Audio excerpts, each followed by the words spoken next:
मुस्कुराओ क्या गम है, अरे यहाँ टेंशन किसको कम है।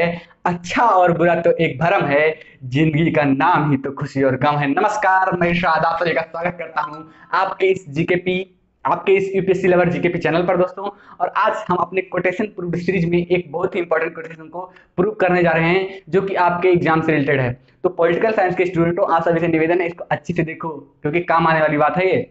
तो आज आपका कोटेशन है, वैधपूर्ण शक्ति ही सत्ता है। क्या क्वेश्चन है? वैधपूर्ण शक्ति ही सत्ता है, और इसको कहने वाला रॉबर्ट डाहल है। और रॉबर्ट डाहल जो है आपके बहुलवादी सिद्धांत का समर्थक है, ठीक है, जिसने पोलियार्की का सिद्धांत भी दिया है। और रॉबर्ट डाहल अमेरिका का रहने वाला था।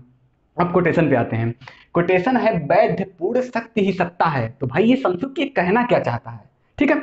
तो वैधपूर्ण शक्ति ही सत्ता है, इसको समझने के लिए पहले हमें इस वर्ड को डिफाइन करते हैं। और एक बात आपको बता दें, ये जो क्वेश्चन पूछा गया है, ये इस प्रकार के क्वेश्चन प्रूव करने के लिए आपको यूपीपीसीएस ऑप्शनल, यूपीएससी ऑप्शनल में आते हैं, ओके।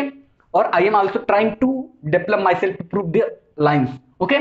तो आपका पहले हमें ये समझना होगा कि ये जो पूरा लाइन है, इस लाइन में कौन कौन से वर्ड हैं। तो पहला है वैधपूर्ण, फिर है शक्ति, उसके बाद में सत्ता।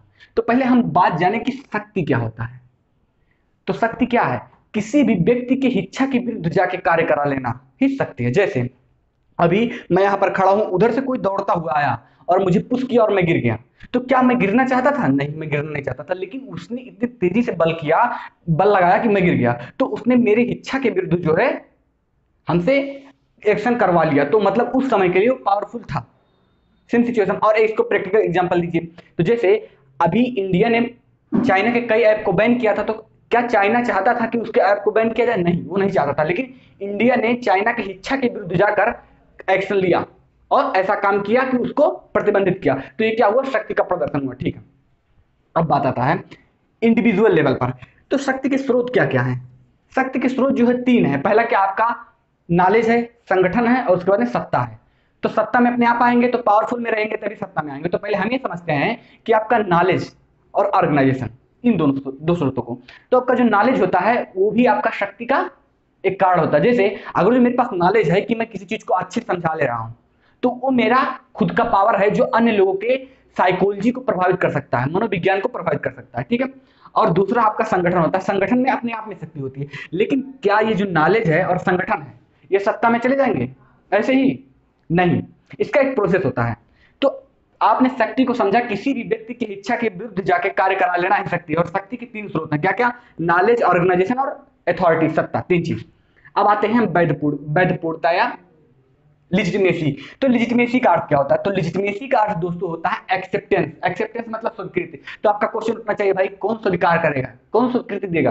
तो हमने कहा भाई पीपुल। तो बोला लोग, सभी लोग किसी एक व्यक्ति को स्वीकृति देने के लिए वोटिंग करेंगे। तो ये तो बहुत बड़ा प्रोसेस हो जाएगा। तब उसके लिए क्या किया जाएगा? वो अपने प्रतिनिधि चुनेंगे। क्या करेंगे? अपने प्रतिनिधि चुनेंगे, रिप्रेजेंटेटिव। और रिप्रेजेंटेटिव क्या करेंगे? वो कानून बनाएंगे।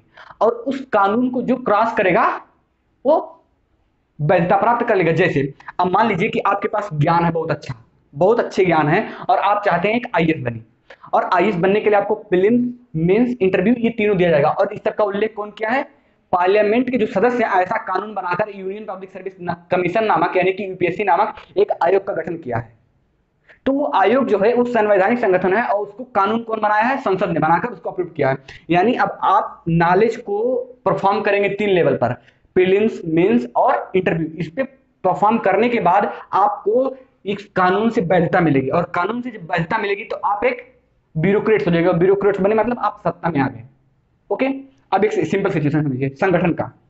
जैसे मानिए कि आपके यहाँ का कोई संगठन हो, जैसे आप मान लीजिए कि कांग्रेस है। कांग्रेस कांग्रेस संगठन में अपने आप पावर है। तो कांग्रेस ने क्या किया? उसके पास पावर है, लेकिन वो सत्ता में कैसे जाएगा? लोगों को द्वारा जो उन्हें वोट मिलेगा। और ऐसा संविधान में प्रावधान है कि जो पार्टी एक लिमिट से ज्यादा, मतलब सबसे ज्यादा वोट पाएगी, मेजॉरिटी वोट होगा, उसे हम प्राइम मिनिस्टर या उसको गवर्नमेंट बनेगी। तो जो मेजॉरिटी मिलेगी उसको हम गवर्नमेंट बनाएंगे, ऐसा कहा उल्लेख है संविधान में। और संविधान बनाने वाले जो है यहाँ की जनता के चुने हुए प्रतिनिधि हैं। तो यहाँ के जनता के चुने हुए प्रतिनिधि द्वारा बनाए हुए कानून का जो पालन करते हुए क्रॉस करेगा परफॉर्मेंस, उसी को हम सत्ता देंगे।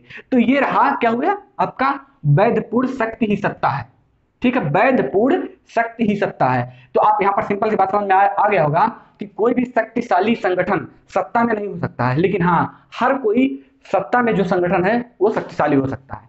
तो ये आपको बात समझ में आ गई होगी, आई होप। तो आपको कोई भी क्यूरीज हो तो आप पूछ सकते हैं। फिर मिलते हैं नेक्स्ट वीडियो में नेक्स्ट टॉपिक के साथ, तब तक के लिए धन्यवाद।